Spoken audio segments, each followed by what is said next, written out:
This is the Fuel Your Life podcast, where we help you find, unleash, elevate your leadership in order to create a loving, impactful, freeing energy within you and around you. And now for your hosts, John Troutman and Charles Draper. Well, good morning. Good And morning. welcome back to the Fuel Your Life podcast alongside John Troutman and Charles Draper. How you doing this morning? Doing well, and you? Doing all right. It's been great. We're kind of past the fury of the last few weeks of the semesters. Yeah, I'm doing well. We're just now entering into the hustle and bustle at the end of the school year here on my end. So, we're about a month out from the end of school for us, and it's good stuff. Busy time, busy season, but yep, it's gonna move fast. Yeah. Did you guys get some storms last night? We did. Yeah. There was some good ones actually. Y'all? Yeah, we did too. Had some good lightning, thunder, all the above, crying kids. It was great. Your kids not love thunderstorms? Well, I mean, these are pretty big claps, like the kind that No. we were in the bedroom, folding clothes, and Betsy about jumped out of her skin. Kind of claps of thunder and whatnot. So Evelyn, immediately started crying and went up there, and she said, "I don't like it. My window made a loud noise." So it just kind of went from there. But no, I enjoy it, but not whenever kids are up. Yeah. No, that's a different type of storm than what we got here for sure. Yeah. It wasn't just a little. It didn't just light up the sky. It made some noise. So yeah, those are fun. It's been a while since we've recorded, so our schedules have been wide open, and it shows by. Well, it's been, I don't know, about a month. Seems like maybe 3 weeks. It's been 2 weeks, I think. Well, 3 weeks since we've recorded. Yeah, that's right. So, yeah. Well, what's been going on with you lately? What's new? What's on your mind? Well, since last time we recorded, I announced that I'll be moving into a new position next year in the public education world, and be working for my church as executive administrator, our operations facility, and then just the adult, just all the learning aspects that go on there at the church. So that's been a pretty big announcement, and that's been in the works for a while. Just, I don't know, excited about that. So it's probably the newest thing on our end. Well, congratulations. Yeah. So I know I've told you that. Here's an interesting question for you, if you're up for it.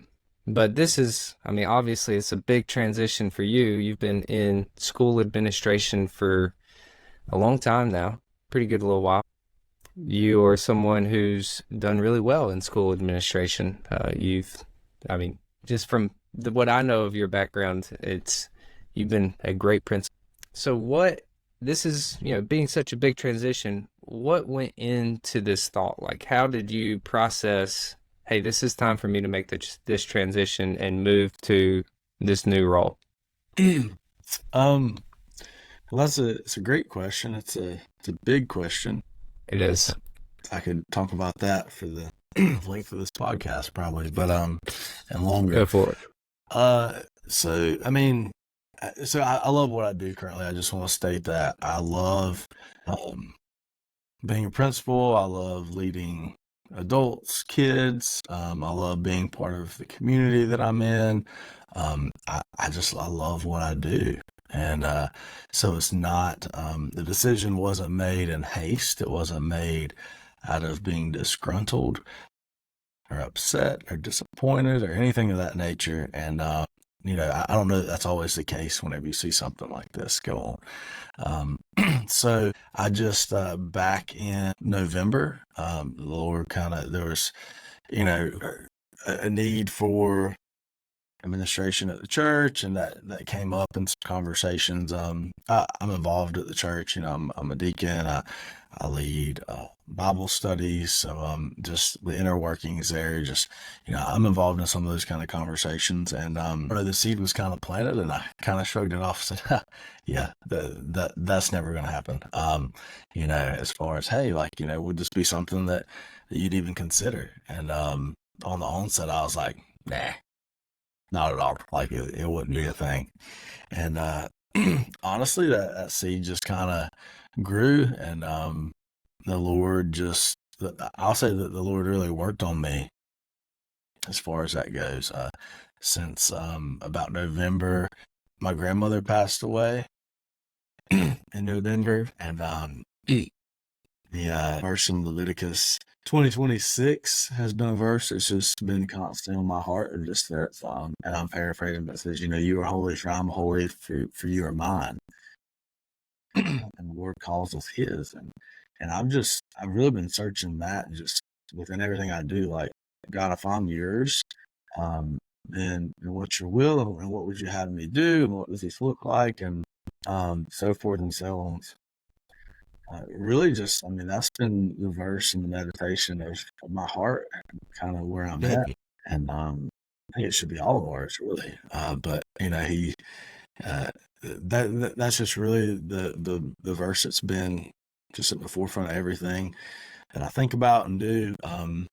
And so I've just been praying that, like, Lord, I'm yours, and just show me what you want me to do and where you want me to go, and if that means changing everything, change everything. Like, whatever that may look like. If that means something radical, then great.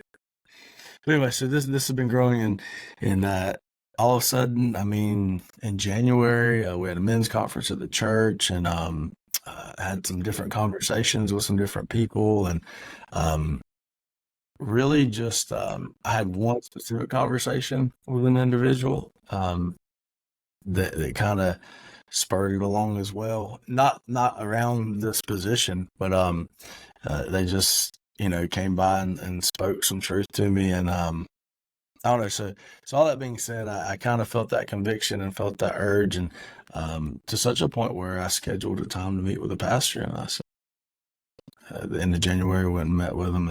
We sat down, and I said, "Listen, I just want to have an honest conversation with you."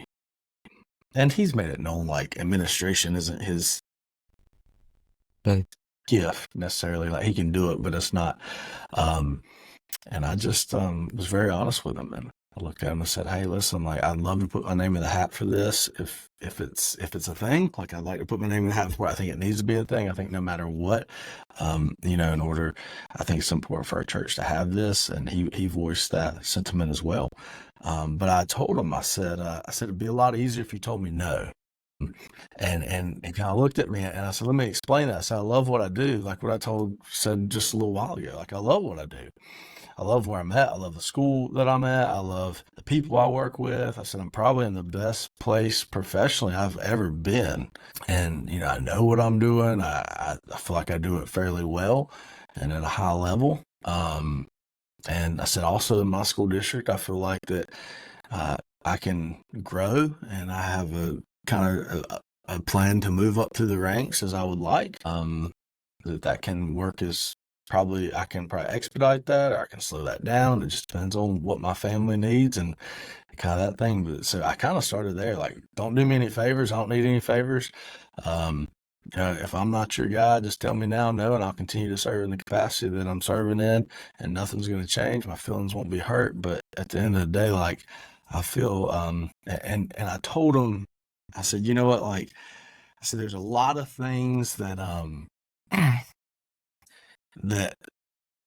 that I can champion." I said, "There's a lot of things that I can champion. There's a lot of things." And I told him, so I've been reflecting on that lately. I don't need to champion everything, but what's worth championing. I'm kind of a bit like what's worth grabbing a hold of and running with and doing. And I told him, I said, "I've really thought and prayed and reflected on this, and this is partnering with you, coming alongside the church and doing the work that's going on here. Like, that's something that I can champion.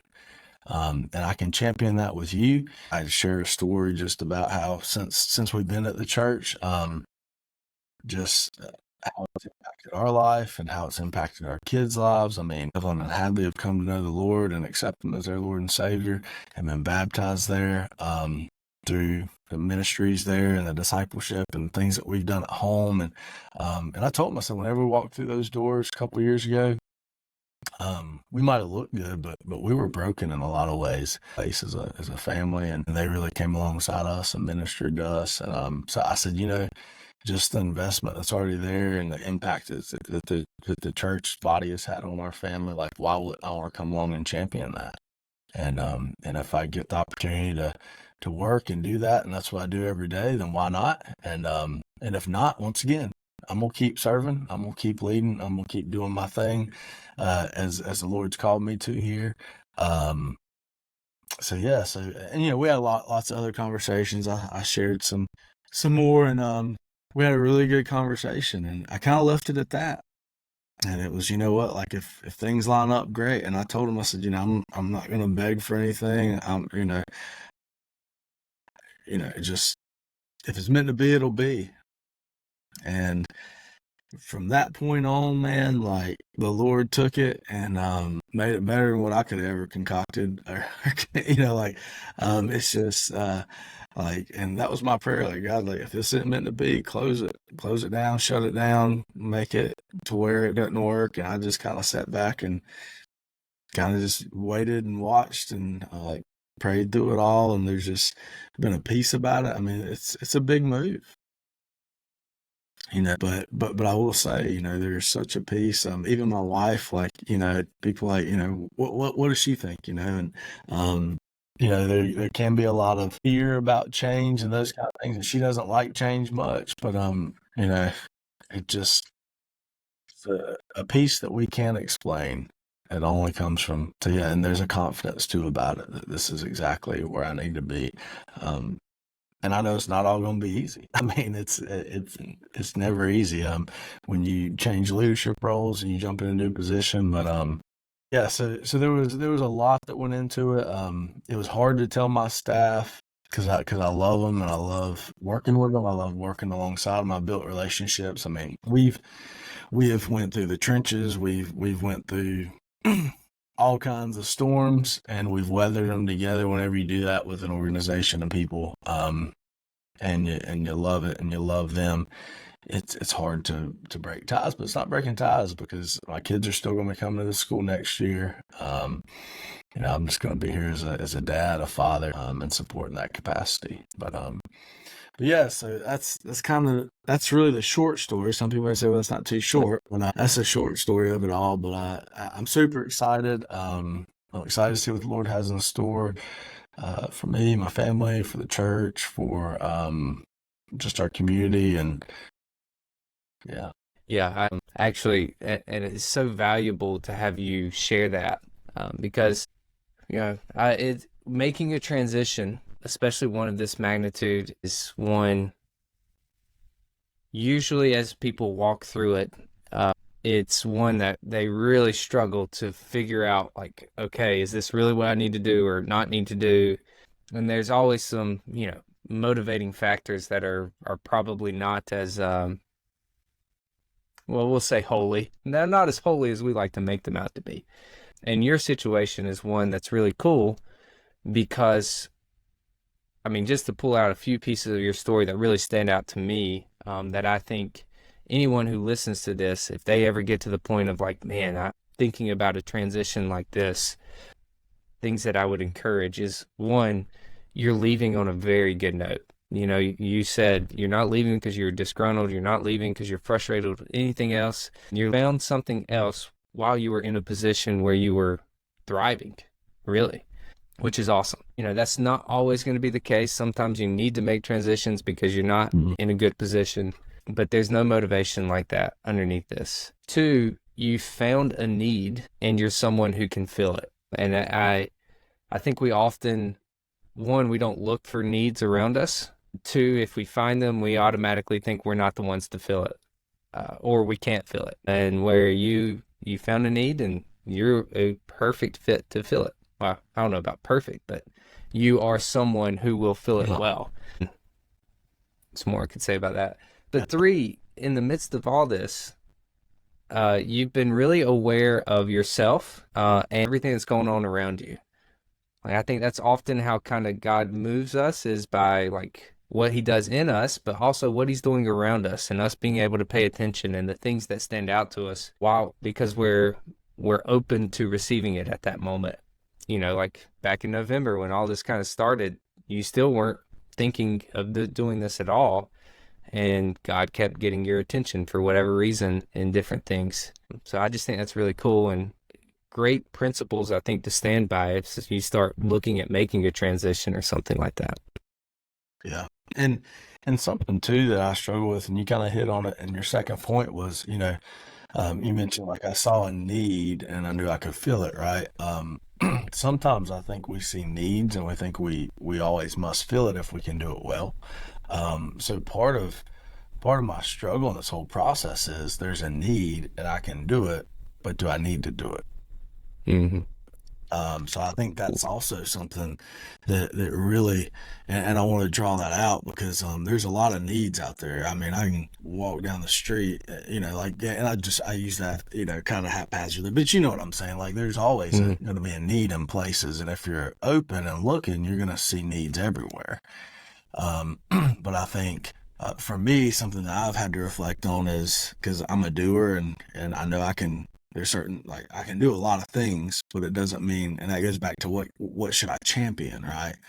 That's why I use that term, because like, there's a lot of things I can champion, there's a lot of things I can do and do well, but it doesn't mean that that's what I need to be doing or investing my time and my energies in. So I would just encourage people, if you do see needs, to really process it, and and there's needs that come up that you just handle because you're serving, and that's what you do at times. But whenever you're making big life changes, really really think upon that and pray upon it, and make sure that it's not that you're not doing it in vain, or that you're not doing it just because it's there. I found myself in those spots before, and I've been filled, I guess, in ways I forced it. So just a word of encouragement, because that was a huge part of this kind of process to get here, was there's a need, but I don't necessarily need to feel it. Why me? Like, kind of process it. I actually, I love that. All right, I might share somewhat long-winded here, not too much. Amber, my wife, her grandpa, we call him Paw, so I'll go with Paw. He ran a business, taxidermy business, where he made the molds for taxidermists to go within. Did really well in the business. As the business was being sold and people were coming in, and he just had the chance to share in a meeting. I'm hearing this, or I heard this story secondhand. I haven't heard it from him, but so he was in the meeting, and all these people were going, and they had these fancy reports and stuff, and he had written his little talk down on a napkin. And so finally he got to him, like, hey, do you like share about the business and the history of the business or whatever? And his basically his whole message was, I saw a need and I filled it, and that was what I did. And the guy came up to him and was like, dude, I've done Harvard Business School. I've read all the books. He's like, that was probably the best thing any person running a business could ever hear, is if you found a need and fill it. And I think that's really neat, because when we learn to have that perspective, we find needs and then we fill it. Like, it can lead to success, but that's also what we get to do in life as we follow Jesus. Ultimately is, hey, there's a need, like, we can fill it, and we get to actually step into a lot of the needs that aren't going to be filled in our culture because they're not lucrative or cool. Like, the needs that just are getting overlooked and really need to be filled, we get to step into that. Now, with that said, I also look at it, and I respect this situation with her pawpaw, my wife's pawpaw. I respect it a lot, because he didn't just fill a need. He filled a need that made him come alive. I mean, of what he truly loved. I mean, the whole hunting world, the taxidermy world, like he loved all of that. And I mean, the things that he did them differently, but he did them differently because he just truly loved it, and it made him come alive. And there were hard parts about running a business, but when it came down to it, at the end of the day, he knew the hunting world, he knew the taxidermy world, and he loved every bit of it. And I just think that's so neat to have created a business around something he truly loved.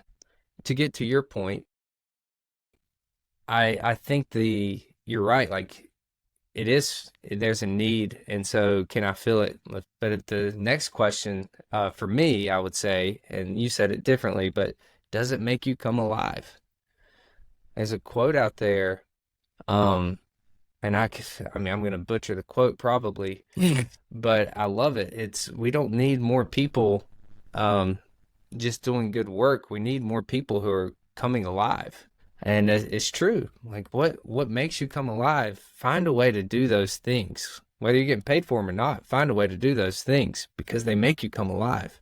Yeah. And we need people who have come alive. And I think that's the same idea, but I'm about to ask you this, of you championing something. It's hard to say. Yeah, it is. It's a difficult word. Oh, so I think that's kind of what you mean, but I'm going to ask you, what do you mean when you say something you can champion? Well, so, I mean, whenever you look at the word champion, right? If you're a champion of something, yeah, so we'll just take it there. Like if you're a champion of something, then that means that you're the best at it, right? Like you are a person that is a champion at any sport, at any contest, whether it's champion of Battle of the Books champion, right? Those students, I'll use that because I'll take the sports realm out of it. But those students have put in the time to read a dozen or more books, thousands upon thousands of pages. They can answer questions about them. They can tell you what book it came from. Battle of the Books is a competition where elementary schools, middle schools come together, and they read all these books, and they sit there on a team, and their individuals are asked specific questions like, such and such happened in this book, and a character said this to their father, and they have to tell you what book it came from. But those individuals, they have taken that task and they said, I'm going to champion it. I'm going to do my best. I'm going to look at it. I'm going to read it. I'm going to invest. I'm going to take time. I'm going to grind. And I'm passionate about it. That's something I'm going to do so that at the end, that I give my absolute best. And I'm passionate about it. I love it. If you don't love to read books, guess what? It's probably not a cause you need to champion. It's probably not something you need to be a part of. If you can't read at all, that's not something you want to be looking into. You need to find something else. So whenever I talk about championing something, that's kind of the what I'm looking at is, is it not just something that is something that I love? Is it something that gets me up in the morning and gets me moving? Is it something that's always on my mind? Is it something that that I want to put time and effort into, not just for a paycheck, but because I love it and I care about it, and or is it just something that's nice today, but tomorrow I could let go? That's not something you're going to champion. And so it kind of comes back, I think, at the beginning of our podcast about having to just cause. So it kind of goes back along to those lines. But that's just been a phrase or a term that I've been reflecting on. And I think I've talked about it. I've briefly spoken about that in previous podcasts. But so whenever I talk about championing, that's what I mean. For example, Michael Jordan, right? Like he's championed the cause for basketball. Like that was his thing. He put everything he had into that. And that's something that he said that's worth my time, effort. I'm going to be the best. That's kind of the essence that I'm looking at whenever I say that phrase or term. So, yeah, no, that's good. So I'm going to ask you a little bit more personal of a question, if that's all right. But looking at this role, what are the different pieces of this role that you're stepping into that you really are excited to champion? I mean, So I haven't officially started, so you don't know what you don't know. So I'll say that. So right now, I'm just excited to be able. I mean, our pastor, he's phenomenal. He's a great teacher, preacher, just a great godly man. So I'm just excited to work beside him. There's a team that's already established there. They're hard workers. They work harder than anybody I know. They're just they're go-getters. So I'm excited to be doing that. I'm just excited to be able to wake up every morning and go serve the Lord. I mean, I do that even in my secular job, public education. So it's not just that, but I mean, I'm just excited. I mean, be able to go and give back to the church has put so much into us and our family right now. I love the administrative piece. I know some people don't. Like, I love organization. I love looking at efficiency. I love looking at all those kind of things. So I'm excited to see how I can support what they're already doing. And my phrase is always, how do we level things up? What does that look like? So, right now the staff, they've been taking on this role kind of by committee. The pastor's been doing a lot of it, so I'm excited to free him up so he can it's going to free a lot of individuals up to focus on the ministries that they oversee and that they run, so that they have less that can do more ministry. Ministries, I believe, will grow because of some of that more so. So I don't know. I mean, that was I feel like that was kind of a piecemeal response, but once I get in there and get moving, I'll know more. But you don't know what you don't know, because my first official date will be June 12th. I've been over there a half day here, a little bit there, just trying to get acclimated with a couple things. But yeah, for right now, that's where I'm at, and Yeah. Yeah, it'd be interesting, but what I hear is that you're really, and I want to say this, I mean, to bring this back to a podcast that's kind of on leadership, this is one of the aspects of great leadership, but it sounds like more than anything, you're excited to champion the people, the people who are serving the people. And I think, especially in ministry, man, I mean, I'm in ministry. I hate the administrative stuff. I can't say that too strongly, honestly, because that stuff will suck me dry quickly. We brought my wife on to our staff because it was like, it was nice for us. She can work part-time. And in this capacity in life, that's good. But she can do these things that I'm just like, man, this is when I have to sit down and just do these things. It should only take me about an hour to accomplish this task. It takes me 3 hours because I, struggle to just get going. Because I dread it so much, and that's not why you get into ministry. And so to have someone who could step into a role who loves administration, the necessary part of running an organization, period, but especially running an organization well, is you have to be administratively efficient. And to have someone who's able to step in, look at that, bring some outside perspectives, and truly free people up to do what they do well and what makes them come alive. I mean, that's a huge asset, especially in ministry, but any organization. And that's true. Like, a true leader is someone who can free others up to be able to do the things they love, do the things that make them come alive. That's leadership at its finest. So I'm excited for you in this role. I think it's somewhat what you've been doing in many ways as a principal, is a lot of that as well. So you'll, it'll look different, but it'll be a lot the same. Yeah. And I mean, as a principal right now, like that's my kind of, like what you said, it's kind of the same sense. Like, my goal is to make sure my teachers can teach. So every distraction, anything that can get in the way of that, I try to buffer it. Some days I do great, some days I don't. But at the end of the day, like teaching, educating the kids, make sure they're having fun, make sure they're learning, make sure they're engaged. Like, my goal is to spur that on, to support that.